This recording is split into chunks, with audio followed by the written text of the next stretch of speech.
Hey, everybody, welcome to Signals from the Frontline. Yes, you heard that correctly. We are back.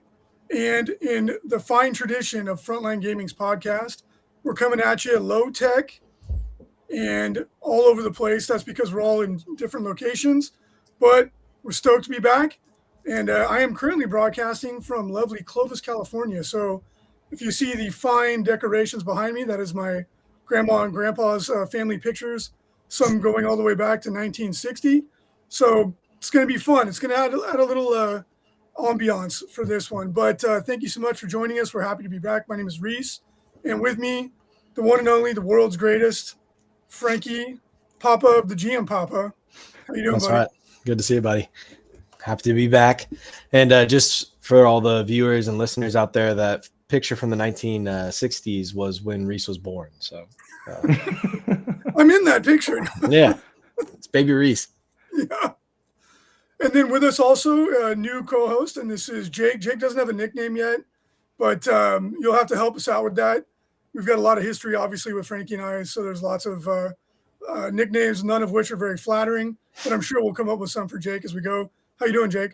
I'm doing great. This is pretty exciting. Like, we've all talked about Signals for a while now. Like, Lord knows when the last time you guys actually filmed you guys on camera. It's been a minute, right? Years? It's been a while. Yeah. Yeah, I was gonna say years. But yeah, this is awesome. And like Reece said, like, please bear with us as we get the tech part. Like, I have experience on like the video and the digital media side of things, but definitely 3 locations like this is has its challenges, and we're exploring, but like this works.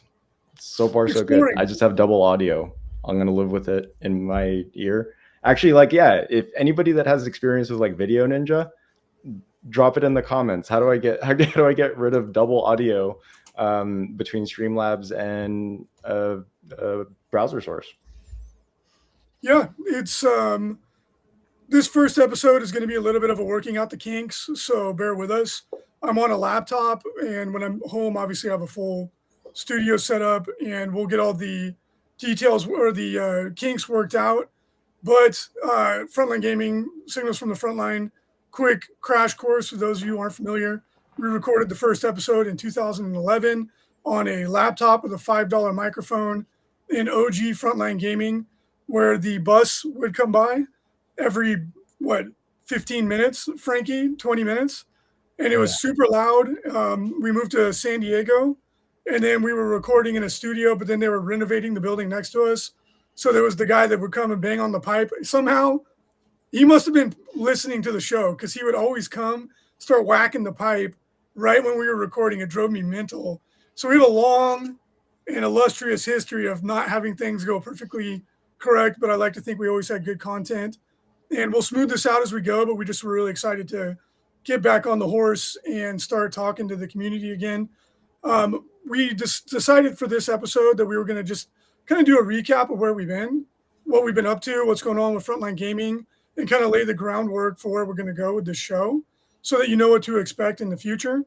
We're really excited to be back. And to your point, Jake, Frankie stopped recording Signals, like, golly, I think it was 4 or 5 years ago. I kept doing it solo for about another year. And then we had some different hosts came on, and then the listenership kind of fell off. So we decided to take a step back from it because we were so busy. But now all of us are playing again. We're all coming back. My personal life has been really crazy but good.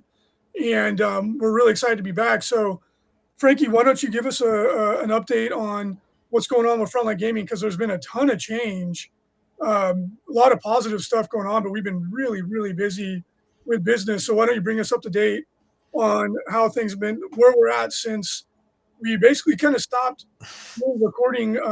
Last time we talked, everybody we were in Boulder City, which is right outside of Nevada. And you can bring us up to date on where we're at now and some of the exciting stuff that's been going on. Yeah, no, absolutely. So yeah, like we said, we were in Boulder City last time. I think it was probably one of our last episodes was like right around COVID time when we were doing it. So it's good to be back. We missed everybody. Missed all the jokes. Missed you guys coming up and calling Reece all the funny nicknames and stuff that we came up with him. And that's a tradition that we can drop. Yeah, no, that's all right. We can keep it. It's great.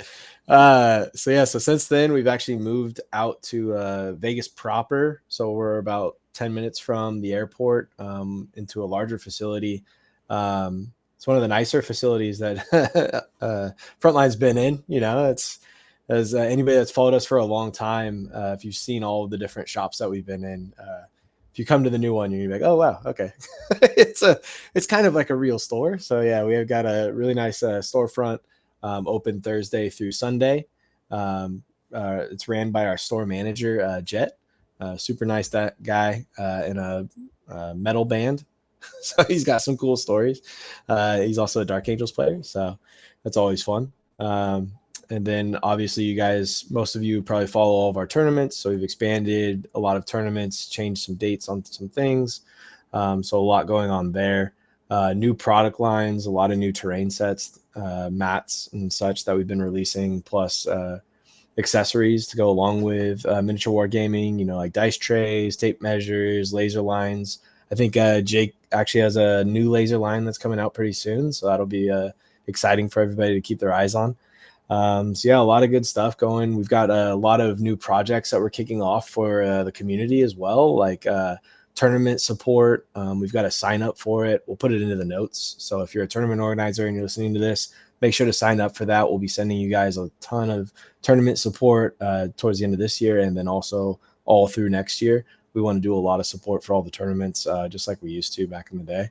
And yeah, that's pretty much it. There's always a lot going on, but if you guys watch our blog and all that stuff, you can keep up to date. And then hopefully with Signals, we can give you guys a little bit more of a behind the curtain look into things that we're working on. So yeah, I think that's the thing I'm most excited about doing Signals again. And of course it's going to evolve, because if I recall correctly, Signals you guys were very like dialed into 40K specifics, like meta and stuff like that, and like tactics, strategies, like tournament results.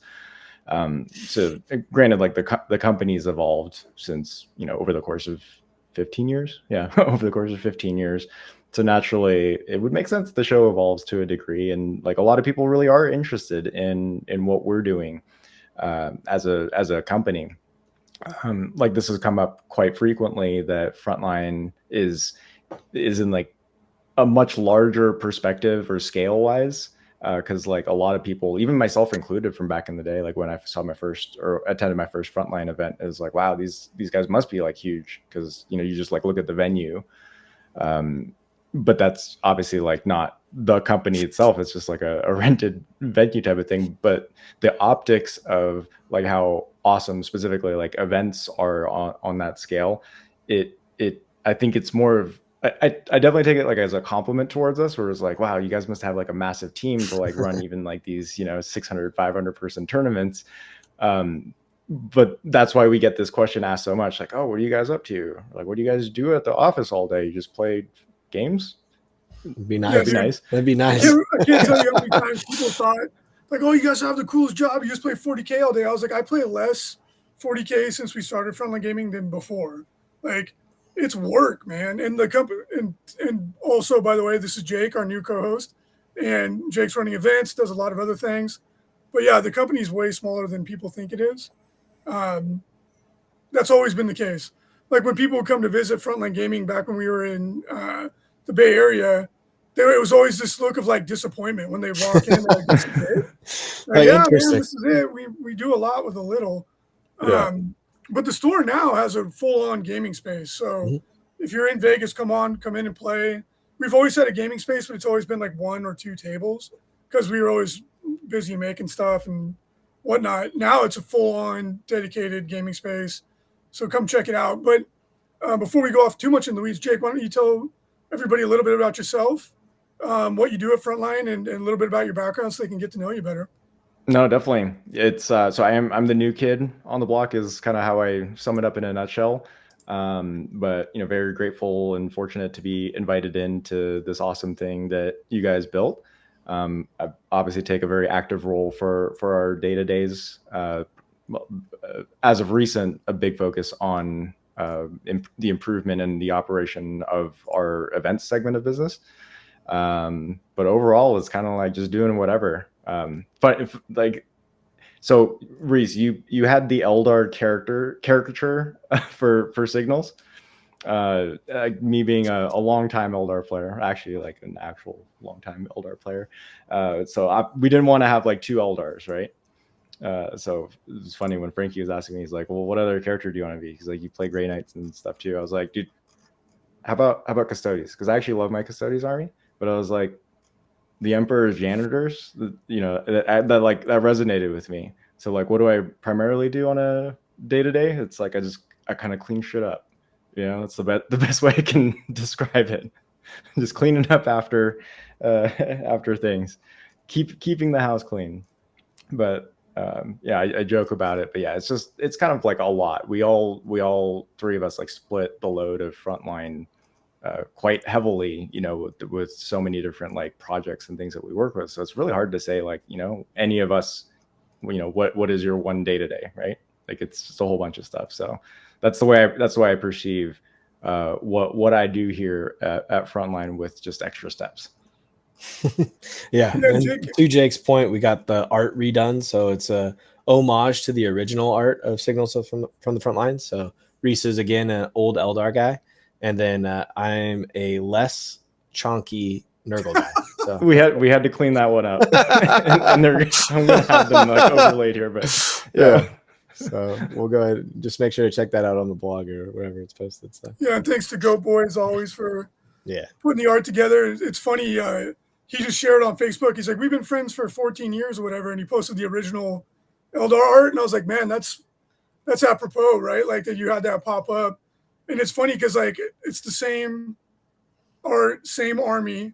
That's the only army I have now. And when we talk about what we've been up to, I'll explain why.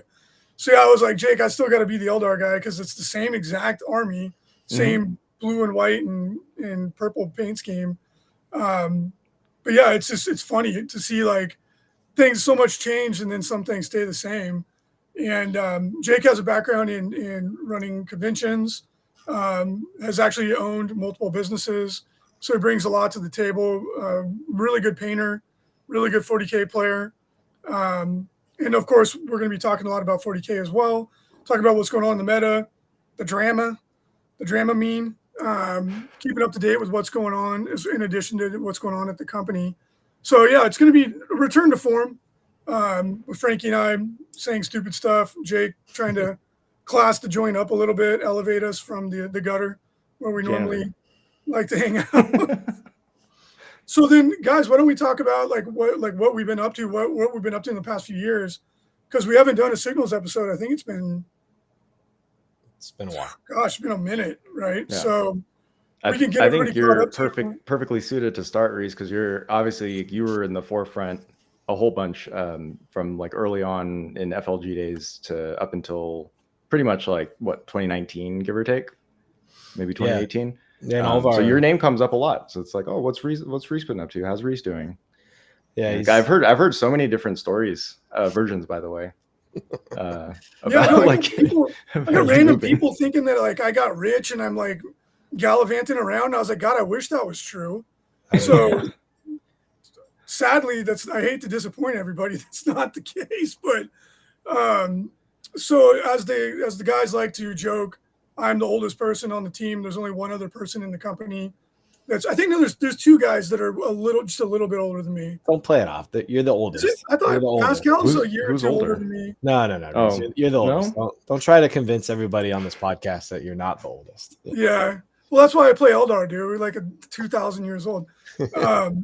So I'm the oldest guy on the team. I think we have one guy that's old. Pascal, I think, is a year or two older than me, but whatever. Yeah.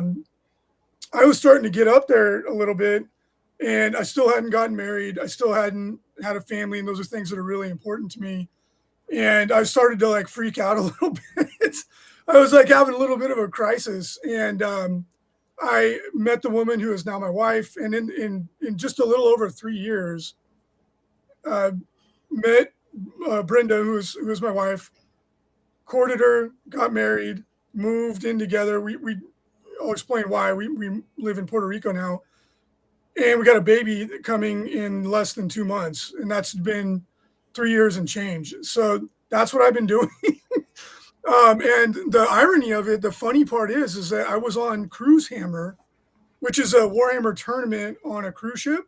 So it's not the whole cruise is Warhammer; it's a group on the cruise, and she was on the cruise with her family, and so because of this stupid game, I met the woman that would become my wife, and because I was starting to get a little bit later into life, I wanted to really focus on making it all come together. And Frankie and the gang were nice enough to let me take a step back from the public facing portion of the business to focus on that because I'd had a couple near misses. Like I had a couple times where I thought I was going to get married and it didn't work out. And it was usually because I was working so much. And like, you know, this time I wasn't going to let that happen. So that's why I took a step back and I put my full focus on it. I'm glad I did. It's the best thing that ever happened in my life. And my wife's Mexican. And so had a really cool wedding in Mexico where all her family is. And when we were deciding where we wanted to live, we were kind of going back and forth. Like, okay, am I going to go there? Is she going to come to America? We went to each other's homes, and it was kind of like on the fence from both of us. And one of my best buddies from high school lived in Puerto Rico, and he's like, "Hey man," he's like, "come check it out. It's like half Latin, half American." And I was already working remotely anyway because I do administration, marketing. I do things that don't require you to be physically present. So she and I went out there, and I was like, "Well, what do you think?" I was like, "We're having trouble making our mind up. We know we want to get married, but we don't know where we want to live." And it was a really good fit for us because it's kind of half Latin, half American. And we decided to pull the trigger on it and move out there. And it's been a little bit more challenging than I thought, because we're in different time zones and stuff, but it works well. And it was good for her because, her girlfriend speaks Spanish. And then I got buddies there that speak English. And it wasn't it was a little bit more disruptive to the business. I think Frankie can attest to that than I thought it would be. But it hasn't been that big of a change. It's more just I'm not, as connected to the day-to-day stuff as I would have been. But for us, it was the right move, and it's been good. Although we just bought a house, and then right when we moved in, our generator broke. And in Puerto Rico, the power goes out all the time. So it's like if you don't have a generator, it's like trying to sleep in a sauna in the dark, So I'm like stressed out. So we just had a wedding, and we got a baby coming, and we bought a house, and I'm like, how the hell am I going to pay for this generator? I'm like going to ride the credit card express or something, but we'll get it figured out because they're really expensive. Got to start painting models again, Reece. Go back old school. Dude, no, I'm like looking. I'm like, what can I do to get a little extra money coming in? But that's where I'm at. Besides these little, financial problems and if we didn't have everything at once with moving and the wedding and the house, wouldn't have been as big of a deal. But right now, I'm like, for the first time in like 15 years, I'm like, Dad, Mom, you want to give a baby present? Yeah. But no, I'm that's it for me. I'm good. I've been really focused on making our game Blood Throne. We're just about done with that. To anybody who's been paying attention to that, I'm sorry. I'm about 6 months behind, which I'm embarrassed to say that, but it's been way more complex. Shockingly, when you make a really ambitious, basically 2 games, turned out to be a little bit more challenging than I thought. But it's just we're so close to done. It's really, really close to being done. So I've been focused on that and started playing 40K again. And I have a lot of thoughts on this edition, but we'll get to that later. The challenge cards, I think, are not the coolest thing I've ever experienced in the game. Not a big fan of that, but I think overall the edition's really fun. But we can talk about that more later. Anyway, that's where I'm at. Currently in California visiting family. This was the last time we could do a trip before the baby comes. So I'm trying to see my grandparents and all that kind of stuff. And life's good, but I feel like I've packed a decade into the last 3.5 years, but finally got married, finally getting all the things that were most important to me in life, finally getting that all taken care of. So that's great, but it's good to be back. So that's me. Sorry if I was talking too long. No, that's great, man. That's a solid update. But yeah, like the whole like balance portion of things was probably insane for you because like I remember that as you were like listing the timeline of things out. I remember before like I officially came on to Frontline, even like as we were just friends, and which obviously met through this hobby and through just having like entrepreneurial like life experiences. You remember like I was bored during pandemic and just kind of like stepped in to be like, yeah, I can help with like marketing and design, like branding stuff for you. I think you were looking for like a couple designers at the time, or graphic designers at the time, which I'm not a designer by trade, but like, pandemic era, it's like you just have nothing but time on your hands. So like that goes back, I think, to 2020 or 2021 by now. But yeah, like when we used to link up for lunch, I swear you went from like I met this really awesome girl to like I'm moving to Puerto Rico in like maybe two in between two lunch meets. I was like, Dude, It's a quick like timeline. my wife's family, like they're traditional, very traditional, and I had to go down there in front of her whole family and explain my intentions. And her family's like, her dad sat me down in front of like 12 people in Spanish, which my Spanish isn't that great, and was like, "Do you have a good job? Can you afford to take care of my daughter? Can you take care of the family? You can't date her if you're not intending on getting married." I was like sweating, bro. I was like, felt like a job interview. Yeah, you're like the first And few, maybe not, but I'll love her forever. He's like, no, yeah, that's fine. it's like my wife wasn't messing around. She's like, I really like you and I want to keep dating you, but this isn't going to happen if we're not going to get married. Like they're super old school, Yeah. which I appreciate that, And so, and that's why I wanted the direction I wanted to go anyway. But yeah, there was no fence sitting in this scenario. they're like, piss or get off the pot, buddy. Like if you're not here for the long haul, get out of here. Yeah. Jake, Yeah, do it you was want to touch quick, man. on? You We want to were touch what married you've been within a working year on? of meeting, and then had our actual wedding within a year of that, and there's a baby coming within just a little over a year of that. So it's been rapid fire, dude. yeah. I think the way you explained it, where you just like ass jammed, a decade worth of life in a matter of like 2 to 3 years is Yes. accurate. Yeah, but it's good. It's good to be back. And I went to Adepticon and played. I was feeling a little under the weather, so I wasn't at my best. But I only won one game, but it was so fun to see everybody again. I had a ton of fun going out afterwards, and it reminded me why we do what we do. Because like even though I got my butt kicked, I made new friends. I saw old friends. We went out for beers and steaks, and just it was so much fun. And the new venue is great. That was my first time in Milwaukee. Milwaukee's an awesome city, and it just really brought me back. So I hadn't been playing much because I had so much going on. And I was like, God, I forgot. I love this game. I love this community, and it's so much fun to go out, go to these events, see your buddies, have a good time, even if you lose, like I did. It's super fun. And then Frankie and I went to a little mini tournament in LA, two weekends ago, was it? Mhm. God, the last couple of weeks has been nuts. And then I won all my games. The new Knights are broken as can be. Like that was ridiculous. I was beating players that were way better than me. I had no right beating them. But it's good to get back, man. And I'm really excited to get my Eldar back out on the table. Heck yeah. Yeah, I've What have you been literally up to, played Frankie? one You have a game. lot of life news too, man. Like you've had some big stuff going on too. Yeah, I think it's been like 5 years or something like that since I've been on the podcast. My reading hasn't improved at all. I'm still He's at a about fourth grade level now. Yeah, for sure. Yeah, I'm getting closer, boys. One day I'll be able to read a book. Audible's amazing. A side note on that, I've been listening to all the Horus Heresy books. They're so good. They're so awesome. It was always funny doing the podcast back in the day because Reece had all this knowledge of like the backstory and the lore and everything else. So he'd explain it to me, and that's where I got all of my knowledge on Warhammer and all that stuff. Was just from stories from other people telling me of books they read. I was like, this is great. Jokes aside, I can read okay, but not very well. That's what ChatGPT's for. Yeah, it helps out a lot.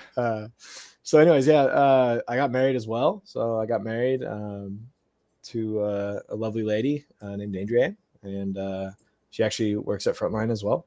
She does a lot of the day-to-day stuff. So I'm sure a lot of you have interacted with her. Hopefully she's nice to you. And if not, you can always send me an email. Also, with moving the business all around, we've had to do all sorts of things with manufacturing. So a lot of new pieces of equipment, things like that. I've had to learn new inventory systems, things like that. We've done a lot of growing with our systems in-house. So been working on a lot of that stuff business wise. And then playing Warhammer, play some, not that often, maybe like once every couple weeks I'll get in a game or so. But like Reece said, it's still like one of my favorite things, going to tournaments, seeing all of our old friends and things like that. Like, again, like I've done some traveling. So when you travel around the world, it's always fun to go hang out with people that you met at like an Adepticon or a Nova. And that's like really, like, in my opinion, the most special part about this community is we have friends from all different walks of life from all around the world that play this game. Like Reece said, like, I'm not very good anymore. I think at LSO I went 0-3, so day one, so I was doing pretty good. But like my favorite part is just hanging out with the community and stuff. Like I don't care if I win a game. Like I'm out here to hang out with my friends, roll some dice, have funny stories. Like in one of the games, one of my knights ran up, or his knight charged into my knight, and then I heroically intervened into it. I attack, kill his knight, it blows up, kills both my knights. I was like, well, that's a story I'll always remember. Guy's like, I can't be upset about that. I was like, no, you cannot. That was pretty good. So that was fun. But that's Warhammer for you. I love it. But no, it's been a lot of fun. Vegas has been treating us well. It's hot a lot. And then it's cold the other half of the time, like really cold. So the weather out here is something to get used to. But I do like that most everything's open like 24 hours. There's always something to do. Like, hell, we went and saw Carrot Top, a month ago? Yeah, Carrot Top's still in Vegas. Yep, he's been there for a million years. And he was hilarious. Is he still jacked? Yeah, he's jacked with his botched plastic surgery on his face, so he looks rough. But he was hilarious. And it's one of those things, I always thought like shows and stuff in Vegas were always like super expensive. But realizing it, I was like, oh, they're only like $50. I was like, oh, that's not so bad. It's easy. So once I've been going to some shows and things like that. That's pretty much it. Like just coming out with new products. We've got some new terrain on the horizon that we're really excited about. Hopefully in like the next couple months that'll be out.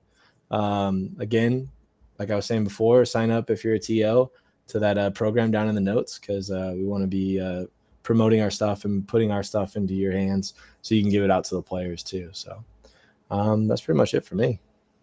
Yeah, Frankie's like, so outside looking in, or outside coming in from the outside, like Frankie's like the brain of FLG, you know?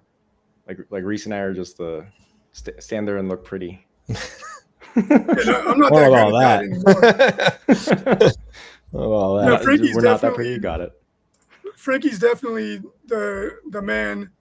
That's the man with the plan these days.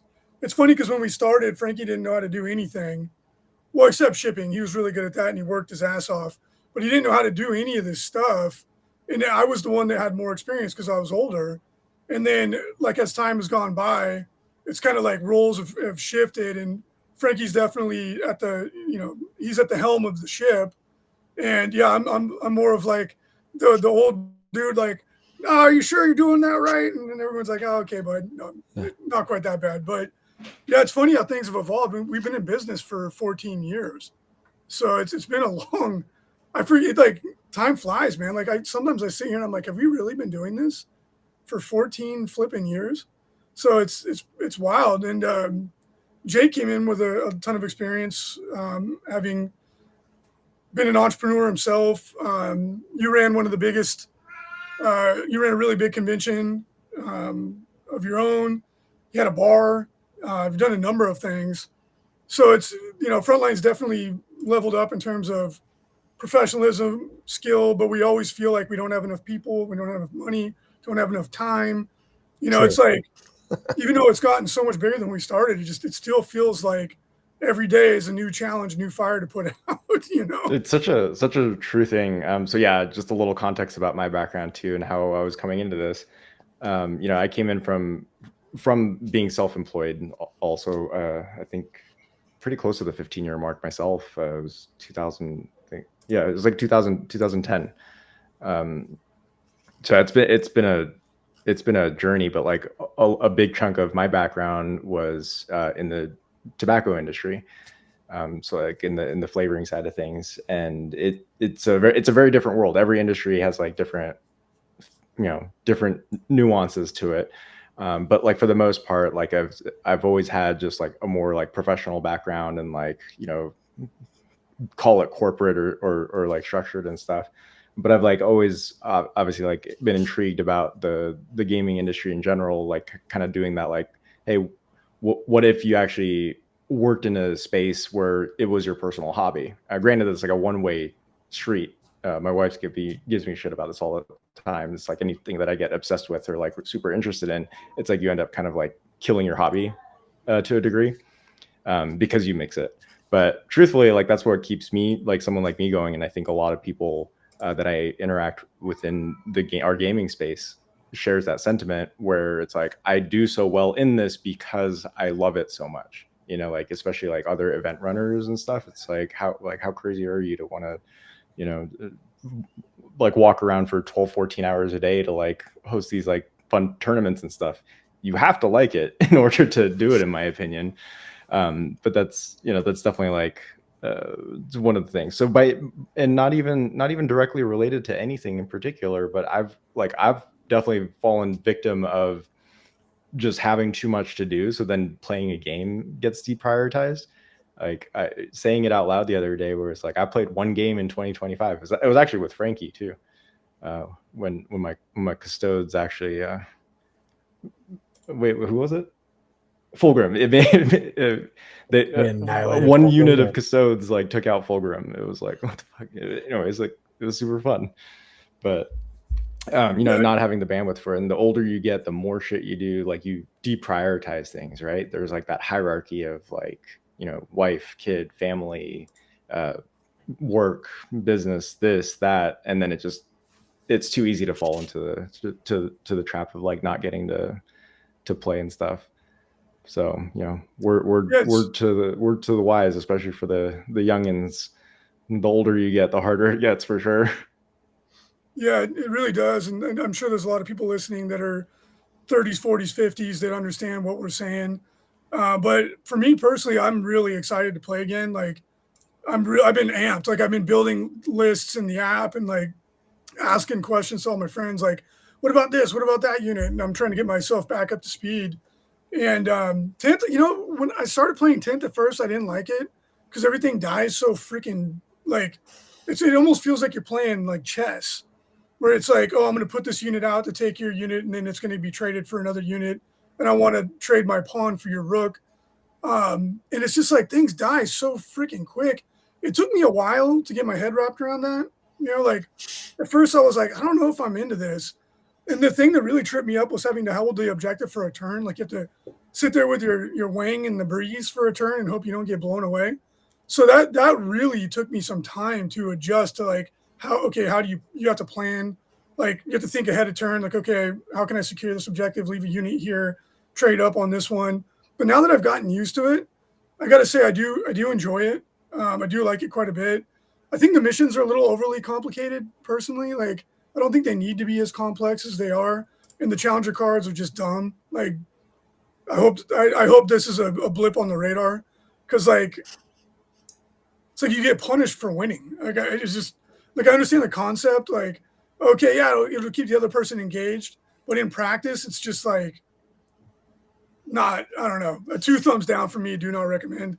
Yeah. That aside, though, I think the game's in a good place. It's fun. There's a ton of people playing. Excited to talk about it more and get back into the meta with you guys. The app is freaking awesome. Like, God, what a change from when we were playing, Frankie, when it was like pen and paper or a spreadsheet. We want to talk about, you know, all the stuff that's going on. Like, you know, there's been some drama lately. We'll talk about that. Changes to the LVO. We want to cover all this sort of stuff.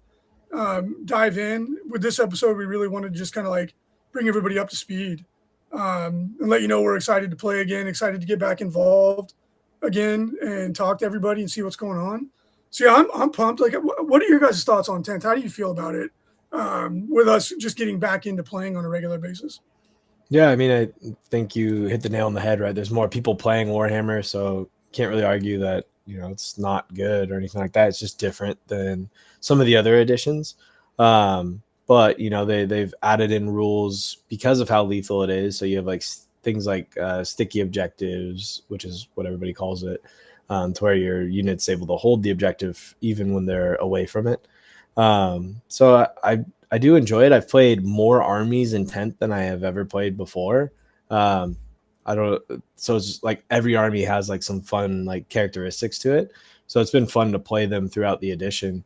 The downside with that is like we've always talked about, you don't ever become like a master with one army or anything like that. So obviously my 0-3 record shows that. So you know, I lose a lot more than I used to, but I'm having a lot of fun playing with all the different models and different armies and seeing their different characteristics and stuff. So I think they've done a really good job with that to give a lot of these armies flavor. I'm really excited for the Drakari. They're coming out pretty soon. And that's one of my favorite armies. So I'm excited to play that one as well, which means I'll be bouncing around to a new army. So I'll probably lose a lot more.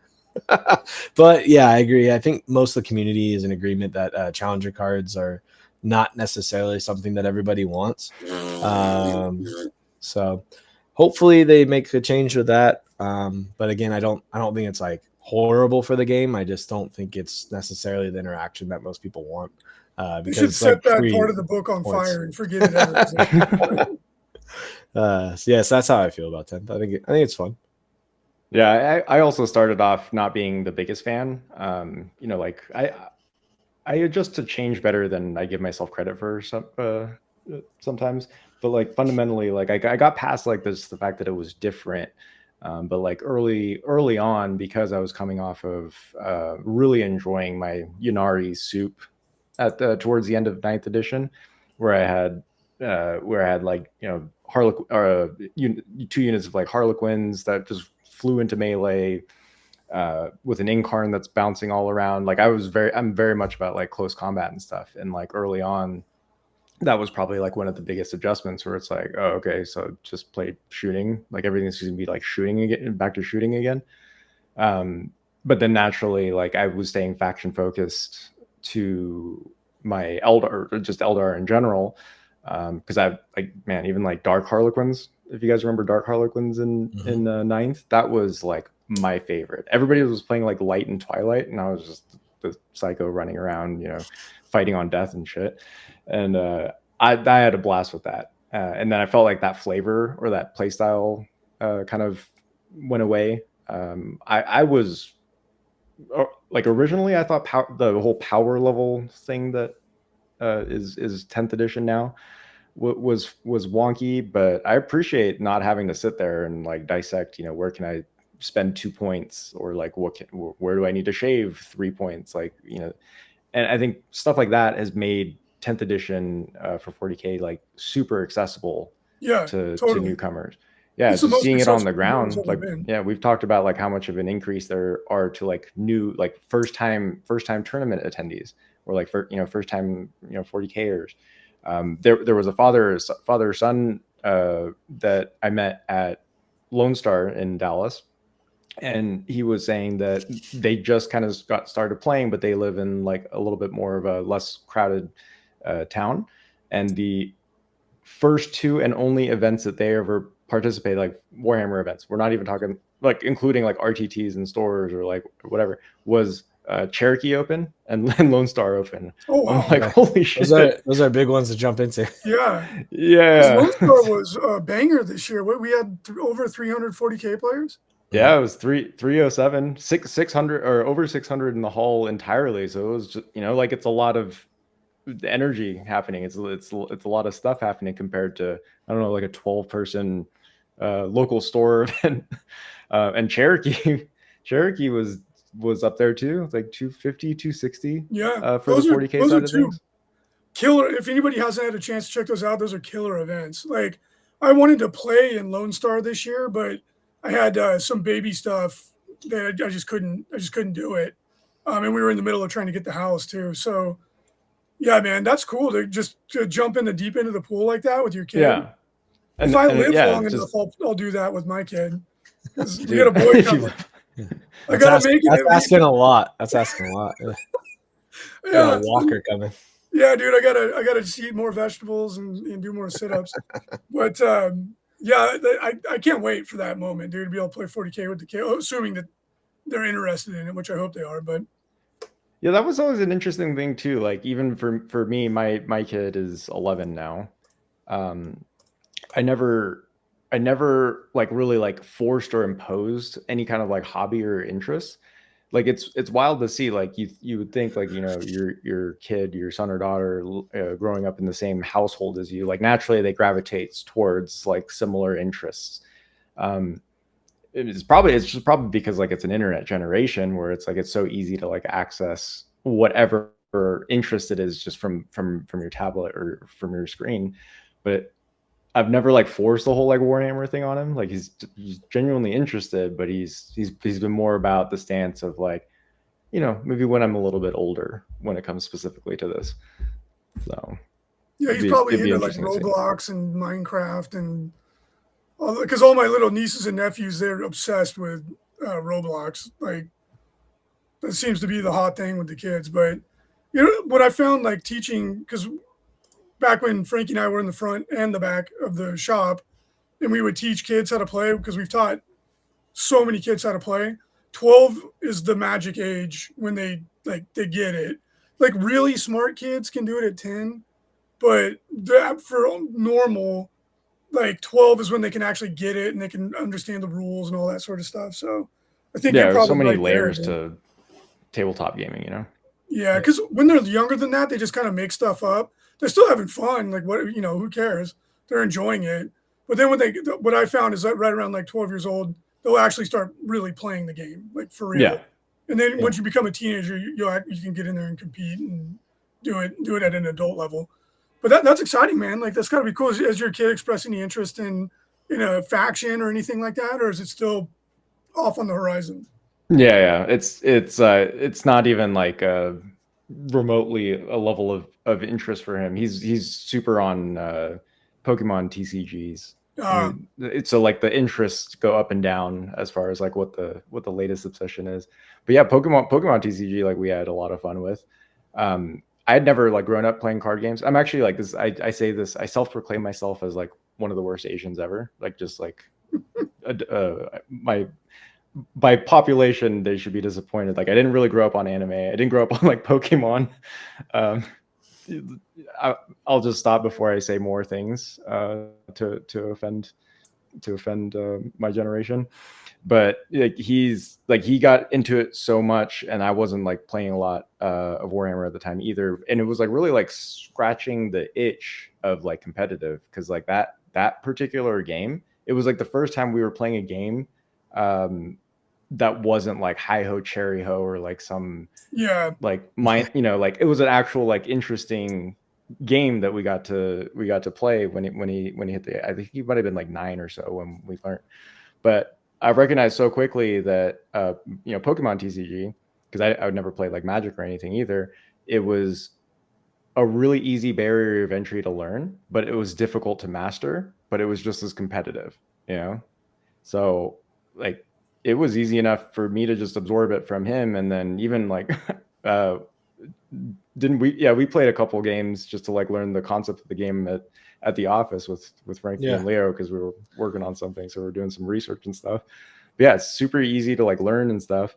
But as far as like where would I even begin with even a 12 or 13-year-old on like teaching the game for the first time? yeah. I Well, actually did like a local like a 40K escalation learn to play escalation league at one of our local stores. And it had been a minute since I fully explained like 40K rules from the beginning. There were so many instances where I got stuck just even like explaining like the wound chart. Like, wait, like this is so, this is like so natural to us and stuff. But there's so many like resources. Kind of jumping back into like how 10th edition and stuff is doing is like the app is just insane. Like I don't remember how we played like fantasy or 40K back in the day because I remember being able to just play on the floor because I got into Warhammer. It was like late 90s, like 97, 98, somewhere around there. We couldn't look anything up. You just had to kind of like remember. I don't remember how we did that, like how we even learned how to play this game or fact yeah, and there check was no anything. internet to Yeah. go to. Like you just had to figure it out. And like once a month, you got White Dwarf, and you hopefully addressed any of the issues that you had. Like Yeah. I didn't have a model that didn't have a goblin green base until I was like way older. I was because I thought you had to do it that way. I was like, oh, you have to paint the base green. And then I saw someone do it differently, and I was like, what? That's even a thing? So now Yeah. it's like so much more accessible. Like to your point, the game is more accessible now than it's ever been by a mile. And when I was trying to get my head wrapped around the competitive scene again, I was looking at the tournament winners. So I was like, I don't recognize any of these names, which is a good thing because it means there's new people that are winning. Because forever it was the same people that always won, which that's kind of cool too because you build a legacy. But now it's like all these new people, and like when I was at Adepticon, I was like thanking my opponents because I was like, okay, I'm probably going to make a lot of mistakes here. Like, is this still the way it works? And when I was just getting back into it and I was trying to write lists, and I was like putting 2 troops in every battle line units in every list. And my friend's like, dude, you don't have to do that anymore. I was like, really? I was like, you just take whatever you want. And at first, because I don't, you take change well, I don't. I bitch and moan and then get all frustrated and then I adapt. I was like, oh, what? You don't have to take troops anymore. Back in my day, couldn't leave the house without 2 troop units. What is this? But you know, it's cool because you can kind of just do whatever you want, and like, I think it opens the door to more spamming, which is dumb, but it makes it so much easier to just get in and play. It's like you need 1 hero and then take up to 3 of any other thing that you want. Mhm. I think it's good. I think it's good for the game. You know, like you lose some of the nuance that the older players are used to, but I think generally it's good. Yeah, I mean, I think it's a welcome change because, like, back in the day, you had to take troops, and there were some codexes that had terrible troops, and you're like, "Cool, I got to take 2 of these. That's great. They're not going to do anything for my game." And then you look at a different army, and they're like, "Yeah, my troops are actually my best units." You're like, "Oh, that's sick. I'm so happy for you." Yeah, let's play this game where you got this advantage over me now. Dang it! All right. I think it helped a lot with the overall balance because, like, up until some of this, like, more recent, just crazy codexes, you know, dropping or like the crazy adjustments, it was in a like 40K was in like a probably the most balanced state of the game than I've seen since I started playing again in 8th edition. But like, yeah, just being able to balance out or supplement, like not being stuck with like having to take like, you know, troop units even from last edition just because you had to where you're just like having to force to running overcosted, not very good, you know, like battle line and stuff. I think that helps because then you as the player can then dictate like, well, I'm just going to take this stuff anyway because really there's no reason to run back. Want to like run a bunch of them, or if your army interacts that way. But Yeah. I agree. That was like probably one of the most welcome changes. And it wasn't just with 10th edition. I think it was somewhere last. I think it was 9th edition that they started doing it. I don't know. Yeah, it all blurs together at this point. Yeah, might have been 3rd edition. I don't know. No, I'm just kidding. but hey, it's great to talk to you guys. Great to talk to the community. We're really excited to be back. This first episode is kind of a working out the kinks, getting the technical stuff figured out, getting back into our flow. Hopefully, y'all are excited to listen in and chat because we're super excited to be talking to you. Let us know in the comments anything you want us to cover. Next episode, we're going to dive into some of this drama that came up. Some of you may have heard about it. Some of you may have not. We're going to address that. We're going to talk about the exciting things that are coming up with the LVO. Going to dive into what's going on in the meta and generally just doing what we do on signals. So let us know what you like, what you don't like, what you'd like to hear, what you wouldn't like to hear. And welcome back. It's good to be back. And we'll talk to you guys again next week. And just so everybody knows, we're looking at a weekly publication schedule, and we'll get the exact day that we'll post by the next episode. We're still hammering out those exact specifics, but we just wanted to jump back into the deep end of the pool and get the ball rolling again. Yep. And I vote that Reece gets rid of his potato camera because it's really not great. Retro, anyways, guys, bro. yeah, It's thanks retro. again. Thanks everybody for being listeners, and hopefully we get to tell some fart jokes and stuff in the next episode, and hopefully you guys all tune in. Cool. Hell yeah. All right. See you guys.